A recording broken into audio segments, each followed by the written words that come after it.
Good evening, everyone. I would like to thank you for attending Borrowing Basics, brought to you by Citizens. Citizens supports nonprofit organizations whose financial education and resources help advance social equity, close opportunity gaps, and revitalize local communities so all people can realize their potential. My name is Kendra Dunstan, and I'm the Development External Affairs Coordinator here at Brooklyn A. Brooklyn A Brooklyn A believes all New Yorkers should have equal access to legal services to seek justice, make their voices heard, and overcome systemic racism and oppression. Established in 1968 as part of the War on Poverty, Brooklyn A believes attorneys have a critical role to play in combating poverty, inequity, and racism. Our civil legal services, organizing efforts, and educational resources assist our clients and their communities in defending and mobilizing against harassment, displacement, and gentrification and asserting their rights. Tonight's program is brought to you from our Consumer and Economic Advocacy Program, or CEA, where they prevent foreclosures and defend against predatory lending. They resolve tax issues with the IRS for low-income taxpayers and strive to ensure that vulnerable groups have strong safeguards in place to help them build and maintain assets throughout their financial lives. Additionally, under the CEA program, we have a domestic violence unit that offers assistance with orders of protection, child custody, and support, and more. Our two other practice areas are the Preserving Affordable Housing Program, or PAH, where we handle cases revolving eviction prevention, anti-harassment, fair housing claims, repairs, and essential services, and tenant organizing. And then the Community and Economic Development Program, where we assist clients with commercial lease assistance for new and existing businesses, advice on laws and options, negotiate rent and arrears, commercial tenant harassment issues, and nonprofit and corporation startup services. Our presenters tonight, we will have Kelly Lai from BK, our staff attorney in the CEA unit here. And also from Citizens is our branch manager, Alvin McLean. And we look forward to Alvin's expertise on our subject tonight, where Alvin will help you examine options for borrowing money and what is the cost and what's needed. So we're almost ready to get started. And before we do, I'd like to let you know that we will have a Q&A at the end of the program. You can type your questions into the Q&A box you see on your screen, or once we've opened up the floor to questions, you can use the hand raise button and I will then unmute your mic. Please keep in mind, we will do our best to answer as many questions as possible during this live webinar. If we cannot get to all the questions, we will leave you with contact information. We will get back to you. So with that, I'm going to turn it over to Kelly. Thanks, Kendra. Hi, everyone. My name is Kelly Lai, and I'm a staff attorney here at the Consumer Economic Advocacy Program. So I'm just going to go over briefly what it means to be working with a licensed realtor or a broker and the role of a real estate attorney before I pass it on to Alvin to go over the meat of tonight's presentation. So when you're working with a licensed realtor or real estate broker, you have to make sure that they are licensed by the New York State Department of State or have fulfilled the trainings. And the broker has a fiduciary duty to you to act solely in your interests. And this means that undivided loyalty, they shouldn't be working for someone else against your interest, and everything should remain confidential. And then they have to have reasonable care when they work with you. If your broker, for whatever reason, is representing both the seller and the buyer, then this means dual agency. This has to be disclosed in writing, and you have to consent to this. So if for whatever reason you were not aware of this arrangement, you should have this in writing if you do decide to consent to this, and to make sure that you're aware what the broker is doing and that everything should be in writing, especially with the large dealings for purchasing a home. Next slide, please. So the role of a real estate attorney, so they don't just appear at the closing, but they should play an important role throughout the home buying process. So a real estate attorney should be assisting with drafting the contract and any other legal documents, discuss how you will take title or decide how, if there is a co-borrower in this case, how the property should be written as, whether that's joint tenants with right of survivorship or tenants in common. The real estate attorney should also be reviewing any mortgage documents, including clarifying terms for you, and ordering title report to make sure that that title is insurable so that you can obtain the title insurance policy. The attorney should also be checking zoning regulations and reviewing the survey. And for co-ops or condos, they should also conduct due diligence review regarding that apartment to make sure that everything looks correct and there are no other outstanding issues, such as an outstanding lawsuit against the buyer or the former seller. And they should also be reviewing and calculating adjustments. So that would be taxes, fuel, rent, security, and so forth. And lastly, post-closing, they have to ensure that the outstanding issues, such as agreed upon repairs, are resolved. So the real estate attorney is really important. So make sure you go over everything and bring all the questions you have. The real estate attorney should be able to answer a lot of these questions. And now I'll pass it on to Alvin and to go over borrowing basics. And if you have any questions, you can contact us at BKA here. So it's at info@bka.org, or you can call us at 718-487-2300. There's also our YouTube link, so you can search us at BKLYN Legal Corp A. And pass on to Alvin. All right. Thank you, Kelly. All right, good evening, everybody. So this evening, obviously the topic is borrowing basics. We're just gonna go through the basics of what's needed when borrowing funds and what goes into the process of deciding who will receive a loan. So what borrowing means? The lender provides you money and you'll have to pay it back, usually with interest. And there are two terms to pay attention to. The first is credit, and that simply means the ability to borrow money. And then there is debt, which represents money you owe to either an individual, a person, or a business. Now, there are different types of loans that fall into two broad categories. There are installment loans. Hello? Can you guys hear me? Oh, lost you there for a minute. Sorry.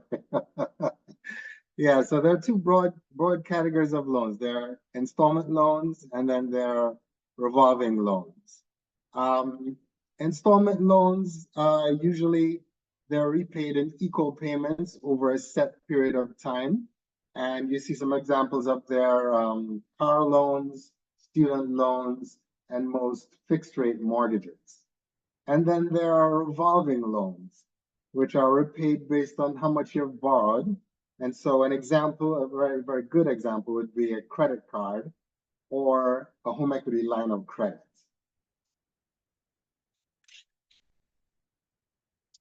Now, there are some additional services that are known as rent-to-own services, but it's important to recognize that these are not loans. They use it allows you to use an item for a period of time and make monthly payments or weekly rental payments. And the rental payments are partially credited towards the purchase price of the particular item. If you think of like leasing a car, in some instances that can be viewed as a rent to own, because at the end of the leasing period, you do get to purchase the car and there's some sort of credit that goes towards it. And there's some instances where it involves a store and the store can take back the item if you miss the payment. So if you think in terms of like a layaway, like an item that you lay away, I know people don't do that too much these days, but basically the store holds on to the item until you complete the payment. Now, here we go, buying on layaway. This is not a loan. It's an initial deposit, and then payments are made over time. Stores hold the merchandise until you pay in full, and you have to understand the terms of the layaway. Usually there are fees, there are consequences for late payments and missed payments, and there are also specific refund policies. Now there are secured and unsecured loans. And to give an example, a secured loan is a loan where there is collateral that is there where the lender can take possession if you do not pay as agreed. So examples of that would be a home, a vehicle, or in some instances, cash. An unsecured loan is one where there is no collateral. So an example of an unsecured loan would be a personal loan that you may use to purchase something of value, or you may get a loan to pay for a vacation. These things are not secured. Oftentimes the rates are higher than secured loans because secured loans provide a measure of, it reduces the risk in terms of the bank or lender being repaid.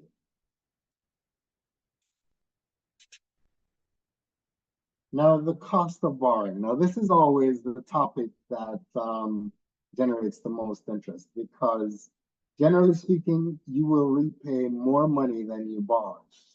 The amount you repay on a loan will be the amount you borrowed plus the interest that is accrued, and in some instances, there may be fees.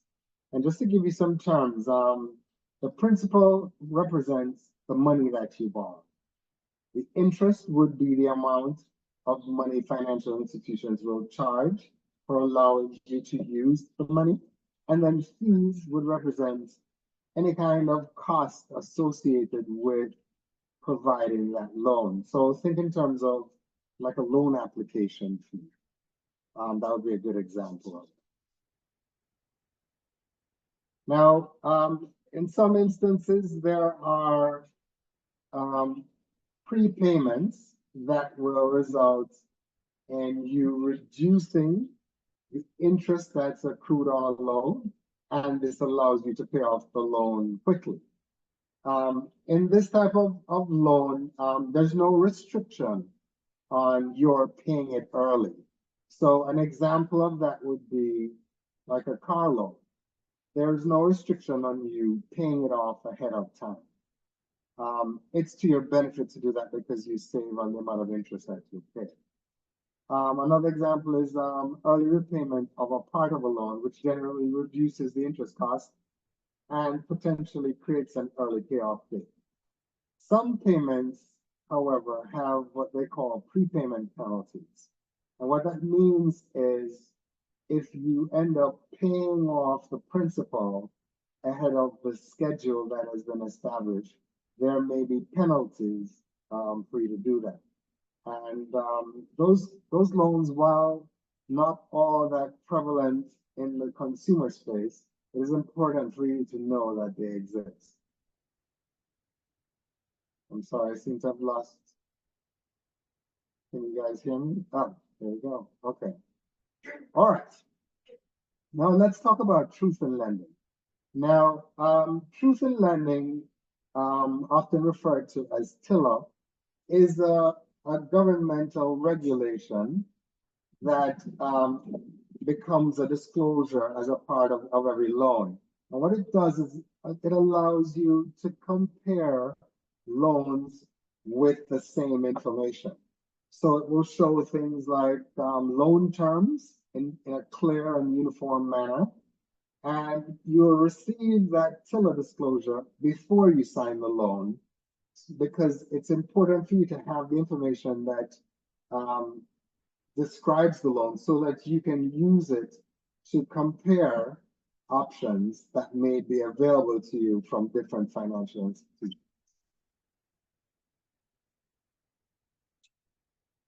Now, let's take a look at a part of a sample of a TILA disclosure. So if you notice, it's broken down into 4 main categories. So there's the annual percentage rate, which is basically the cost of a credit as a yearly rate. And if you notice in this example, it's listed at 12%. Then the next column over gives you the finance charge. And that represents the dollar amount of the credit, the cost of the credit to you. So in this case, the cost is $600. Then there's the amount being financed, which, if you remember from the previous slide, that would be your principal. And that's the amount of credit that you're getting. And in this case, it's $5,000. And then the final category is the total payment. And that simply represents the total amount of the principal plus the cost of the credit in dollars. So in this case, it's $5,600. Now, disclosures for mortgages and home loans and some student loans will look different. And so it's important for you to know it.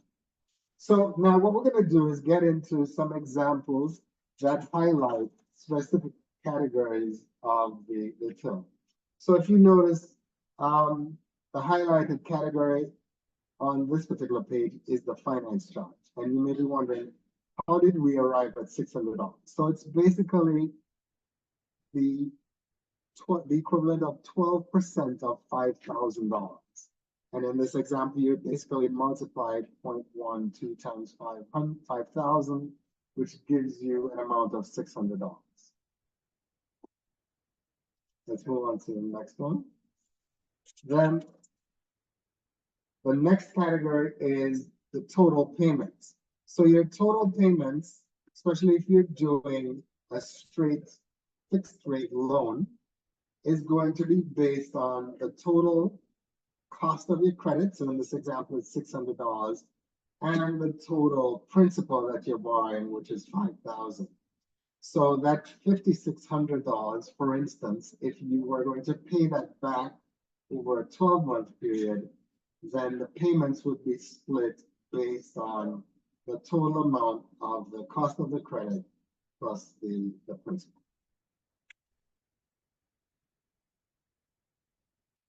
Now, as this slide suggests, it is important for you as a consumer to shop around and to compare the offers that you may receive from different financial institutions. It is important for you to understand the different categories on the TIL disclosure so that when you are comparing, you're comparing apples to apples. Now, oftentimes, if you need help with this sort of thing, there are housing counseling agencies that are approved by the U.S. Department of Housing and Urban Development. And there are also credit counseling organizations that will provide that sort of service. And in many instances, they will do so without cost.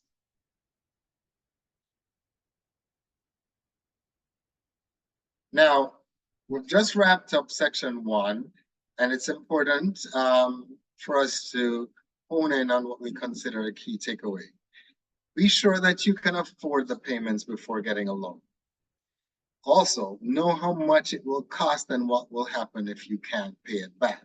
It's really important because your understanding of that will help you determine whether for yourself getting this particular loan is in your best interest.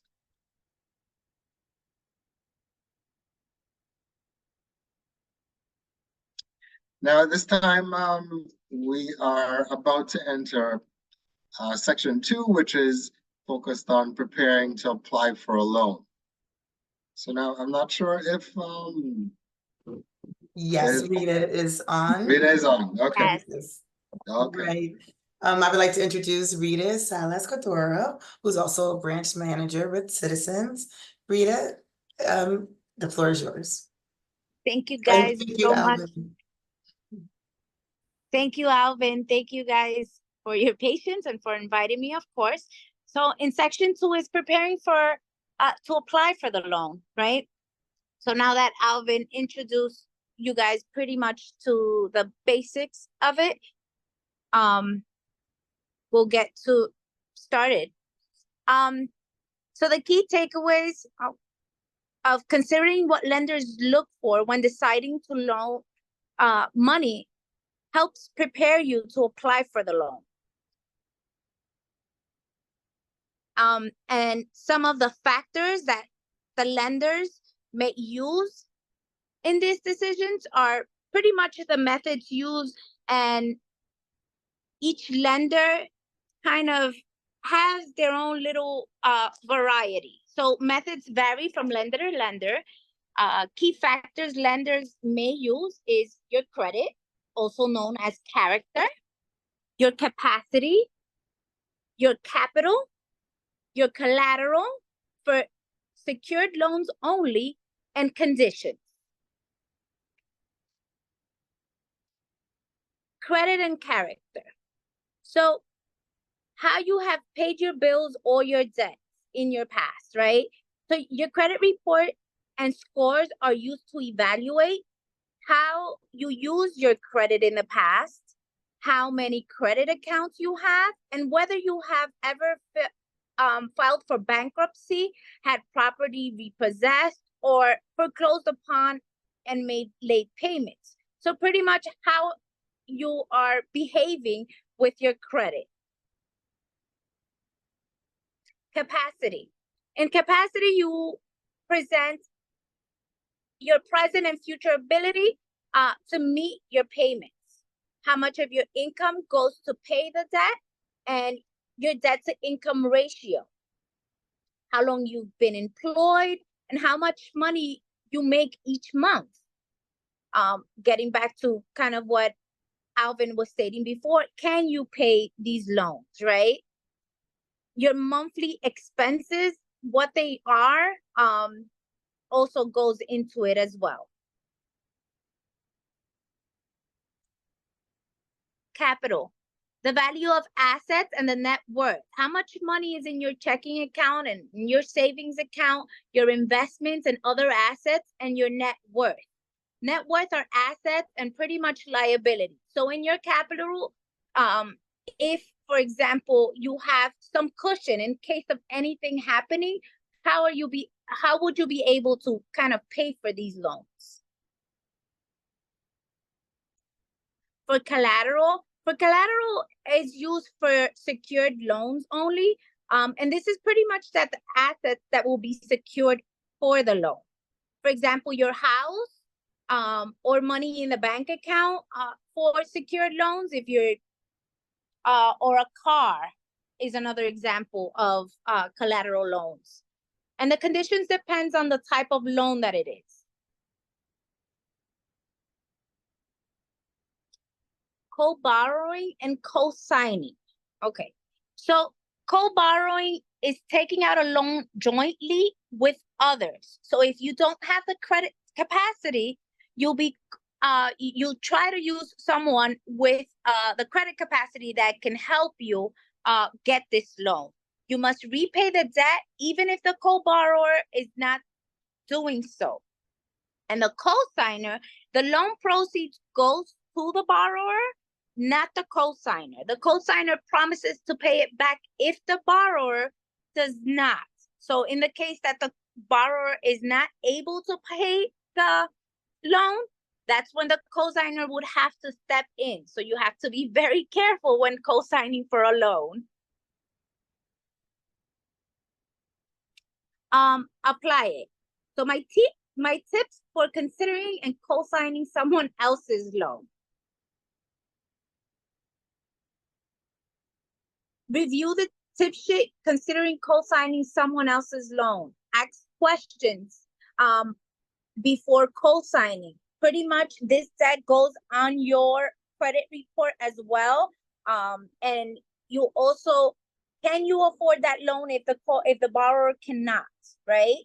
Worst case scenario, they have a medical emergency that they lose their job, or if, for whatever reason, they can't make that payment for that month or 2 months or 6 months, do you have the capacity to do so for them?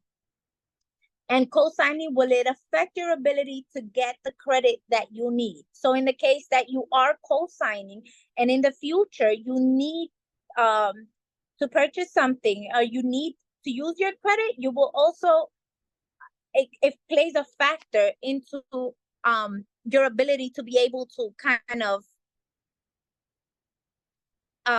get your own credit.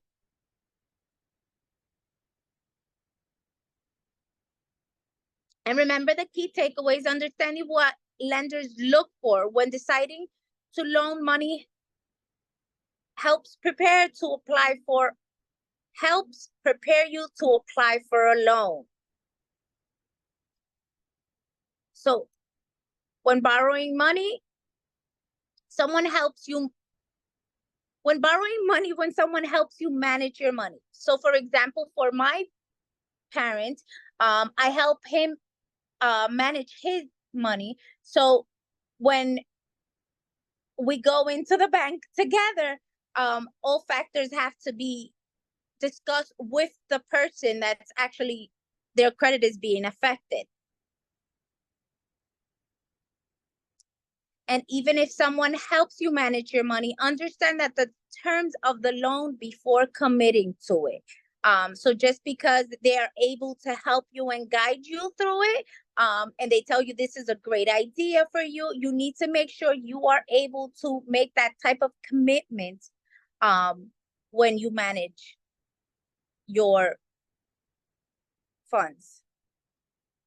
Responsibilities of a person helping you: they have to act in your best interest, manage your money properly and carefully, keep your money and property separate from theirs, keep good records, and include you in decision making to the extent possible.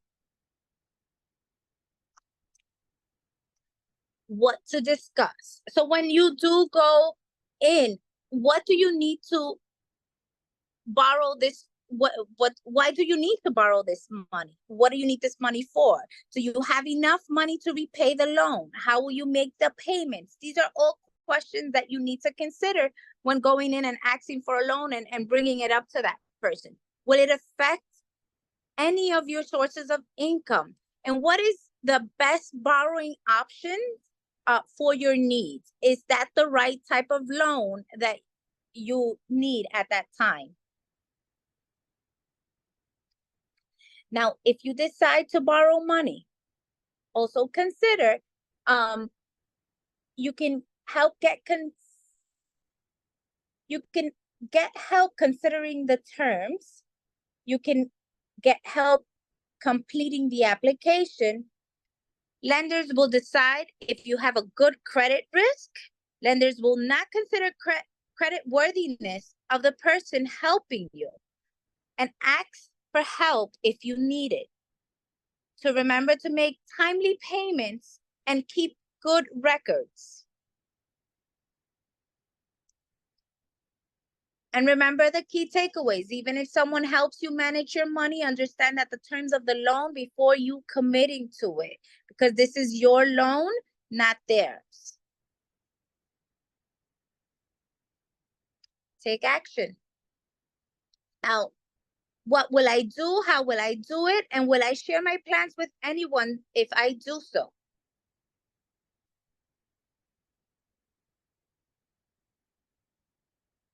Oh, and we are at our post-training survey. So these are some questions to consider.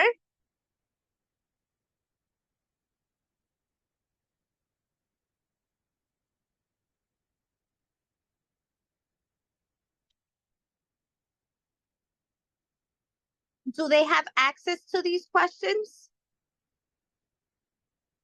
No. No, I don't believe so. Okay. We can provide the questions as a follow-up. And then maybe if you want to just do some high-level review of the key takeaways. And then if any of the attendees have any questions, they could feel free to write them in the chat.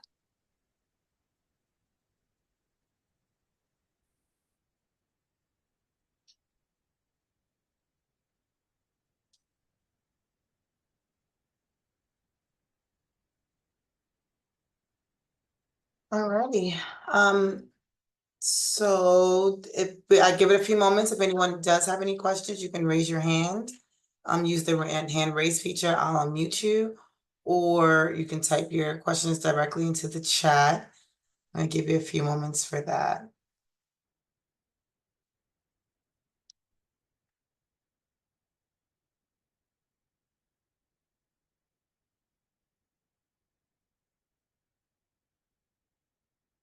All right, well, it does not appear that there are any questions at this time, but I do want to thank Alvin, Rita, and Jennifer, and citizens for bringing this information to our people here that follow Brooklyn A. We will also be uploading this recording to our YouTube page so that folks can go back and rewatch the information. And we appreciate all of you, and we hope you all have a wonderful evening. Thank you. Have a good evening. Thank you. Thank you. Have a good one.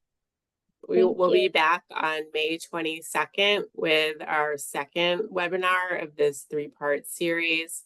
The topic of the May 22nd webinar will be buying a home. So Brooklyn A Legal Services will be sending out information on how to register for the May 22nd webinar. And I want to thank my colleagues Alvin and Rita for stepping up as presenters this evening. And thank you, Kendra, and thank you, Kelly, so much for the opportunity to participate in this series. Thank you, Jennifer.